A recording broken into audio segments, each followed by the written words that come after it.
So the international break is done and dusted, at least for the next couple of weeks, and we get to go back to club football. We'll see the likes of Manchester United taking on Leicester City over the weekend. And for Manchester United, that's just the beginning of a very tough set of games. They'll be facing Manchester City, they'll be facing Arsenal, they'll be facing Atalanta, they'll be facing Chelsea, all within the space of now and November, amongst others. Those are just some of the many tough games that are going to be played. Alright, you're welcome to Strictly Sports. My name is John, being the hard tackling and the super dynamic within my show.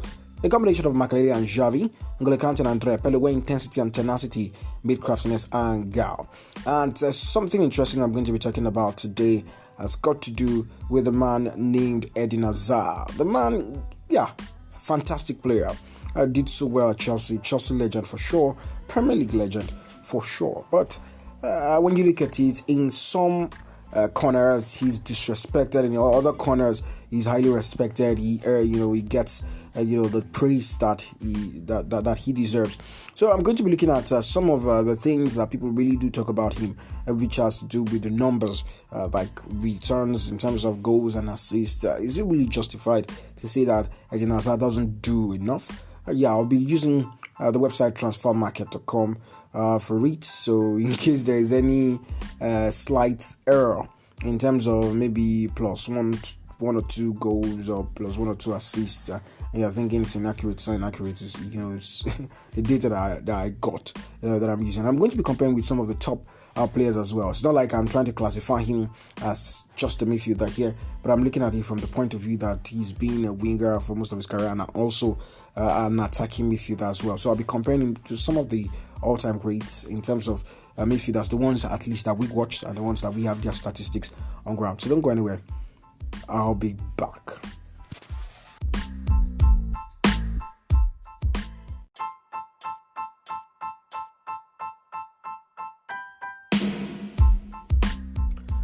Alright, let me begin by saying that this is actually me recording this casually because I'm just in my room sitting on my bed while recording this. Right, back to Eden Hazard. Or should I say, you're welcome back, first of all. So back to Eden Hazard. Eden Hazard, back in 2012, a while after Chelsea had won the Champions League, the brother tweeted, I'm going to be signing for the Champions League winners. And he came all the way from Lille to Chelsea. Now, when you look at Hazard, it's quite interesting looking at the numbers. Because some people will say, he didn't do enough. It's not as bad as people make it seem. Like, this guy wasn't even doing this and doing that. Sometimes the stats don't just tell the full story. Don't tell the whole story. You watch a player like what am I going to use now? Yeah, static players like Iniesta. You watch Iniesta and you're like, okay, Iniesta has so number of goals, so number of assists. He's not doing just enough. He's not doing well. No. When you watch Iniesta play, you see how important he is. You see how much he contributes to his team. Now let's not get carried away. We're going to come to Iniesta at least at the point on the show. Now let's talk about Eden Hazard. In the Premier League, he played about 245 games, 85 goals, 61 assists. 147 games in the French Ligue 1, 36 goals and 41 assists. But then I think where his return really suffered was in the Champions League, 56 games, but 9 goals and 14 assists. Poor by every standard possible, but that's that. Now he went to the La Liga, to Real Madrid, to actually fulfill his dreams. I think Eden Hazard is the perfect example of you not wanting to every time do certain things just because you believe it's my dream to do this, it's my dream to do that. If the going is good, just continue going. The grass is not always greener on the other side. And that's how the grass was greener at Real Madrid. That trophy he went to look for at Real Madrid, the UEFA Champions League trophy. Chelsea's, toddlers, SS3 boys, won that particular title. But it is what it is. That's just the way it is. Now, when you look at Hazard's number, 165 goals, 154 assists in 598 games. Club football. Yes. For his national team, 33 goals in 115 games for Belgium, where he made his debut in November 19, 2008. So yeah, that's that. Looking at Eden Hazard, it's quite interesting. Like I said, I'm using transfermarket.com. That's the site I'm using to make this comparison. Now, if you look at it, like I said, let me just go over that again. 165 goals and 154 assists in 598 games. Not very bad. Not as bad as we tried to make it seem. On an average, that's practically a goal or an assist every 2 games. On an average, yes, a goal or an assist every 2 games, or let me just say a goal or an assist every 3 games. No, it's not even every 3 games. I can say every 2 games. Yeah, every 2 games practically. Yes, a goal or an assist every 2 games. So not actually bad. And when you look at it, and looking at the fact that there was that season at Chelsea where my brother lost form. It was a terrible season for him. All right, let me use Andres Iniesta now. Still playing. He's at Vissel Kobe in Japan. Iniesta has usually been disrespected by rival fans. Those who hate Barcelona and those who hated that that particular team that had Xavi, Iniesta, Pedro, Messi, Thierry Henry at one point, Samuel Eto'o, Puyol, Piqué, Busquets. It's quite a wonderful team, very scary team back in the days. For Andres Iniesta, he had 57 goals and 138 assists in 674 games for Barcelona. Yes, plus the goals he scored at Kobe and everything. Combined in his club career, he had 78 goals, 158 assists in 770 games. Now, Andres Iniesta wasn't playing as high up the pitch as Eden Hazard was, but it just lets you know, or gives you that picture that the numbers do not just tell it all. When the kids of, let's say the next few decades are talking about Amada Iniesta, Sabi, until they watch the highlight, like, the brother was good. Not to forget, some of his goals were very important goals. Iniesta scored at the World Cup final. He scored in 2009. That goal, that game that Thomas Overbo was the referee of, the game against Chelsea at Stamford Bridge. Iniesta scoring, in that time. And for Spain, he had 13 goals in 131 games. One of those goals was the goal in the World Cup final in 2010. Yes, that was against the Netherlands, a game that just didn't work out well for Arjen Robben and the Netherlands. I believe that's one of those games that you'd want to completely forget about. Now, another player. Let's quickly go. Yeah, I'm going from one end of the spectrum now to the other. Now, I'm not trying to say Iniesta, wasn't a super, probably even better than some of the players I'm going to be mentioning after this. But in terms of goals returns, a midfielder that's considered to be one of the best midfielders when it comes to giving you returns, both goals and assists. This is Frank Lampard. Frank Lampard at Chelsea, highest goal scorer in Chelsea's history, 211 goals in 648 games, 115 assists for Chelsea.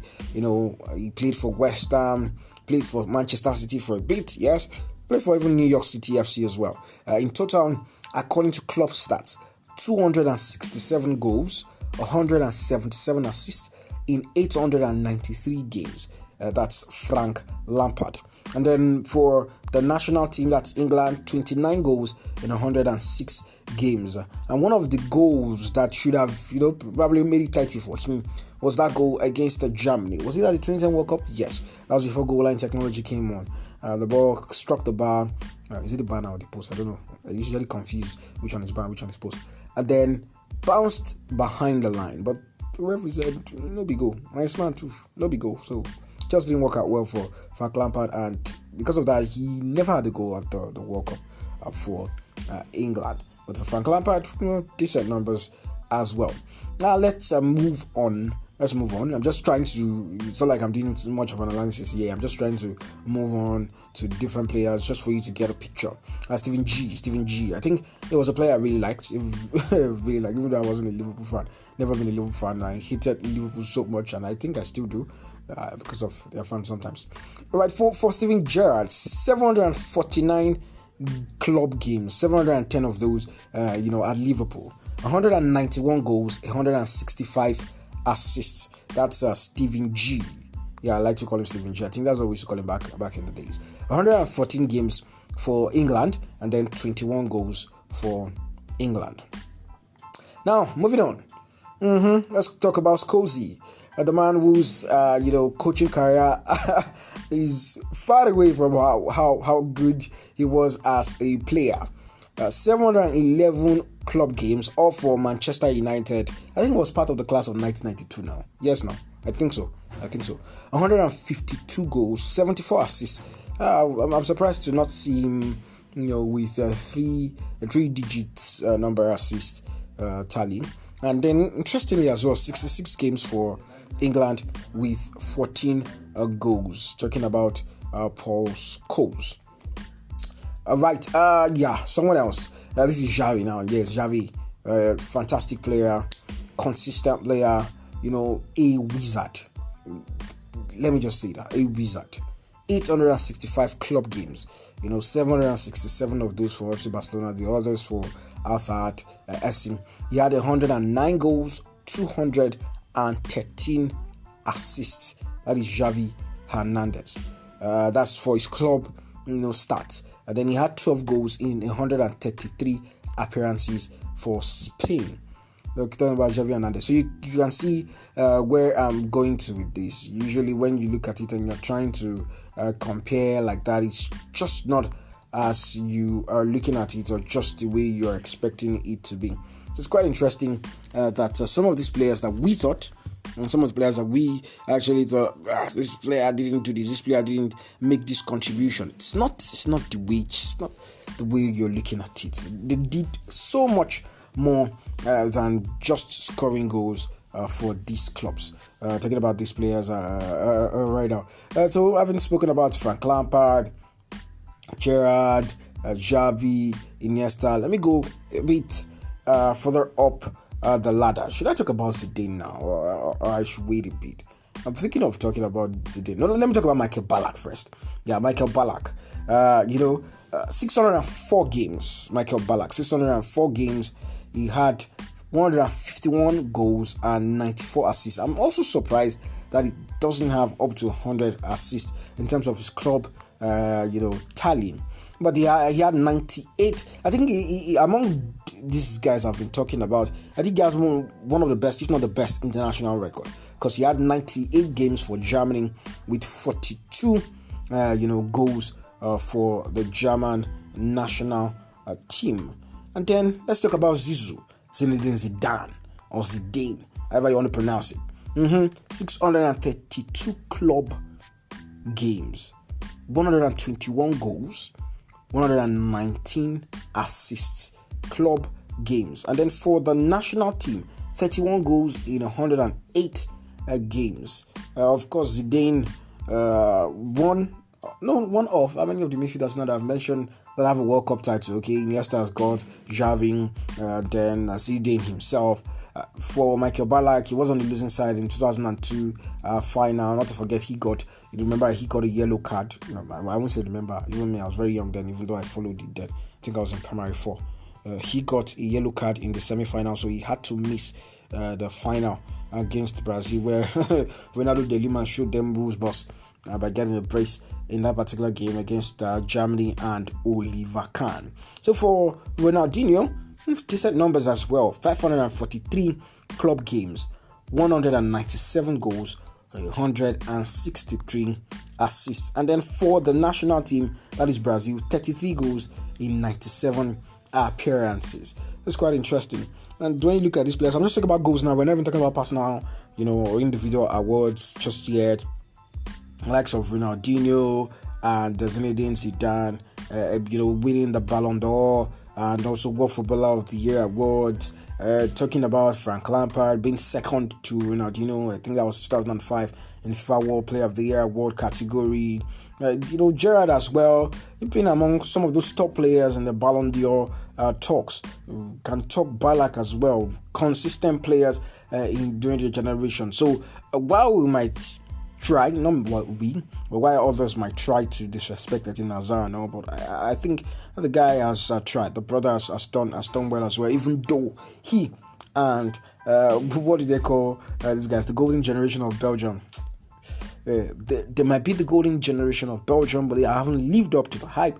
They haven't lived up to the expectations, and they had yet another chance in the Nations League to at least just not add now, because at least win a silverware, live up to the hype.